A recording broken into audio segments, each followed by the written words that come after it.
welcome to my channel, or welcome back if you've been here before. And I'm getting distracted by Jeff. My name is Elle and I am a beginner sewer. And this is Jeff and he loves sitting on fabric. He loves the ladies. So in today's video, we are going to be talking about everything I made in February. I can't believe February's over already. Bye, Jeff. I can't believe February is over already. It was a very short month, but I did manage to squeeze in quite a few days of sewing because I'm still not working, still in lockdown, so I thought I'd make the most of it. I want to kick off with my Valentine's Day / Galentine's Day make, which is probably one of my favourite things I've ever made. It was this pair of Heyday dungarees from Made by Jack's mum. I've definitely shown you this fabric before when I did my fabric haul, and it is from IKEA and it is a cotton canvas, and I just think the fabric is stunning. It's like a piece of art. Thick, it is sturdy, it is perfect for a pair of winter dungarees, so that's what I made. Now the reason I made them is because on Instagram there was a virtual Galentine's Day party ran by Pigeon Wishes. Oh, I can't speak. It was an amazing day because on Instagram, everyone who used the hashtag were showcasing items of clothing that they'd made that were pink and red together.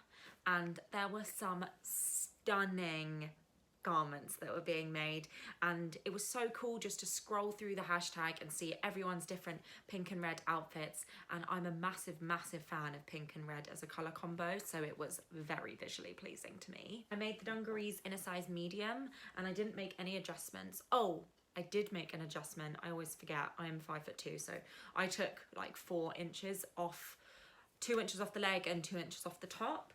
And also I added my first little label that my mum got me, which says Elle and the Stitches. Don't know if you can see that, but that is the label that I added to the front pocket, which says Elle and the Stitches, which is out of this leather, and I'm so happy with it. Thanks, Mum. The next garment I want to show you is this striped dress, which is the M8030, which is also called the Josie McCalls. And it was in the Love Sewing magazine that I got last month. And as you can see, I made this version here. Now, the only thing I would say with this pattern is the sizing was really limited. So it only has extra small, small, medium, large, and extra large, which I don't think is enough, obviously. And also the sizing came in really small. So usually in a pattern, I am around a medium. And with this pattern, I was large on bottom and medium on top. And even that large on bottom did not give me a lot of room for like wiggling around. It was still quite tight on the hips, and that is something that I had read from previous people who had made the garment, because before I make any garment I double check the hashtag on Instagram. So I double checked Josie McCall's hashtag and saw lots of people had made the dress, and in their comments they've kindly written, most of them wrote how the sizing came up small for them, and people who were usually a medium were making an extra large and things like that. So I decided definitely to go on the large on bottom, whereas I'd usually go medium, and I'd usually go small on top, but I went medium. So yeah, I am really happy with it.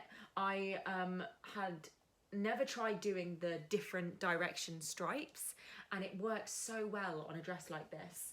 I'm really happy with it. Also, I added the band on the sleeves, and I was not supposed to do that. That is a different version. So the band on the sleeves was this version A, and version B doesn't have the band. But I wasn't really paying attention, and I started following A's instructions and added this band. But I don't hate it. The only thing I would say is the sleeves are a little big for my frame. I'm not sure if next time I would make them smaller. I also haven't got one of the loops yet to make like the proper belt, so I have just had to tie it. But other than that, I think it's so smart. I think you could wear it in so many different occasions. I definitely would want to take it on holiday and wear it to the beach, but then also if I worked in an office, I would wear it to the office, and it's got pockets. So I'm really happy with it. Also, this collar, I've never made anything with a collar like that. Let me show you. Ooh, that collar is just so smart. I'm sure it has a name, but I don't know the name for it, but I love it. So yeah, tick.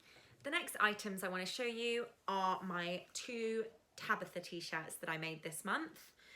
This one I absolutely love. I made it out of the fabric that I spoke about in my fabric haul, which was the premium jersey in ochre from Dalston Mill, and it's £6.60 for the metre. And I only got a metre, and I said this in my last video, the metre's only meant to be for the short sleeved, but the reason that I made it with the long sleeved is because I ignored the grain line, which I wouldn't encourage you to do, but it meant that I could get the long sleeve version out of it.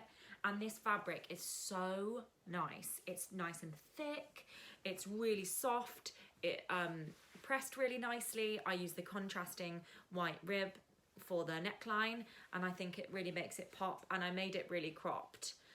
As you can see, I chopped quite a few inches off the bottom. I made another Tabitha t-shirt out of this black jersey, also from Dalston Mill, but this was not the premium, this was just the standard, and I'm not a huge fan. I love Dalston Mill though, so I'm not gonna like say anything too negative, but it is quite thin. You can't really see, but I, for example, can see the light through here. That's how I know that it's quite thin. And oh, I really should have used black for the overlocking, but I'm so lazy, I only use the white. But I still wore it the other day. It's still comfy. I love this rib. I just think that's great. Seeing as this jersey was £5.50 a metre and the premium was £6.60, I would definitely pay the pound more because this material is so different to this. But yeah, I'm glad that I tried it though. But I haven't even mentioned what I'm wearing. I'm wearing a Wilder gown from Friday Pattern Company. It is one of my favourite patterns in the whole world, and I've made it in this yellow gingham, which I think I got from Pound Fabrics for a couple of quid a metre, and it is a 3/4 length, and I've made it quite short. Can't really see, but I will show you a photo.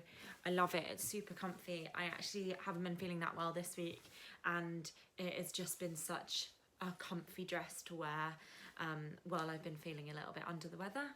So yeah.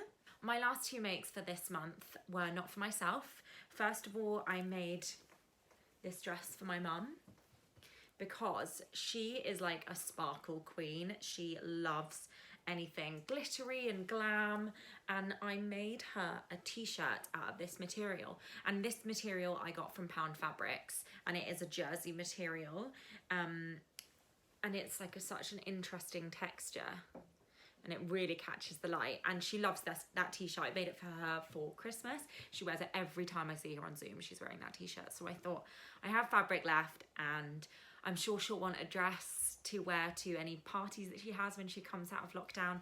So I made her this Sew Over It Emma dress. Is it the Emma dress? Sew Over It Emma dress. So here it is. It has really nice princess seams on each side. Comes in at the waist with gathers, and it has a long zip down the back. Now I made it too short for her, so I then had to add a band on the bottom, similar to the bands on the sleeves. But I think she's really gonna like it. It's so glam, it's so sparkly, and she'll look great in it, so I'm really, really happy with that. And I hope she enjoys it. And then the last item that I made was for my granddad. It is the Wardrobe by Me zip up sweatshirt, and I made it in this green sweatshirt fabric that I bought off of Etsy. I've already posted it to him, so I don't have it with me, but I will put a photo here. He said he loves it. I made it in a 2XL, and I didn't make any adjustments. But yeah, I was really, really happy to make something for him, especially seeing as I don't get to see him at the moment, and so that felt really good to be able to give him a present during lockdown. Yeah, they are the things that I made in February. Woo! Now on to March. It is my birthday this month. It's my second birthday in lockdown.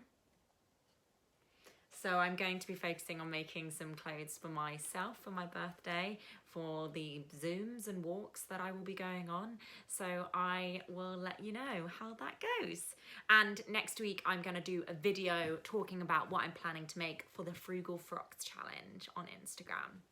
But in the meantime, have a lovely lockdown and I will speak to you soon. Thank you.